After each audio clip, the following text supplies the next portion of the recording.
আসসালামু আলাইকুম। সবাইকে ধন্যবাদ জানাই আমার কথা শুনবার জন্য। বাংলাদেশে চীনের রাষ্ট্রদূত ইয়াও ওয়েন বলেছেন, চীনের জনগণ ও সরকার বাংলাদেশের প্রধানমন্ত্রী তারেক রহমানের অপেক্ষায় রয়েছে। আমাদের স্মরণে থাকার কথা, বাংলাদেশের পররাষ্ট্রমন্ত্রী ডক্টর খলিলুর রহমান কয়েকদিন আগে চীন সফর করে এসেছেন। এটি মূলত তারেক রহমানের চীন সফরের প্রাক্কালে একটি প্রস্তুতিমূলক সফর। সেখানে বাংলাদেশের পররাষ্ট্রমন্ত্রী চীনের পররাষ্ট্রমন্ত্রীর সঙ্গে সাক্ষাৎ করেছেন। এ থেকে বোঝা যায় বাংলাদেশ এখন নির্দিষ্ট কোনো ব্লকে থাকবে না।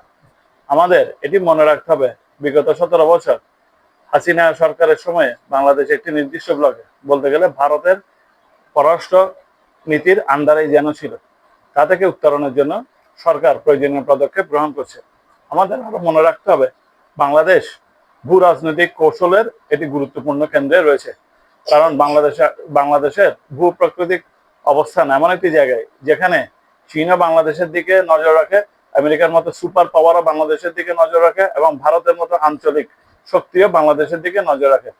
তাই বাংলাদেশের পররাষ্ট্রনীতি এমনভাবে সাজাতে হবে যেন আমরা কোনো একটি নির্দিষ্ট দেশের উপর নির্ভরশীল না হয়ে সকল দেশের সাথে বাংলাদেশের স্বার্থকে অগ্রাধিকার দিয়ে যেন যেতে পারে। বর্তমান বিএনপি সরকারের প্রতিশ্রুতি হচ্ছে সবার আগে বাংলাদেশ। এই নীতিতে যেন আমরা আমাদের পররাষ্ট্রনীতি দেখি, সেটি প্রত্যাশা। আল্লাহ হাফেজ।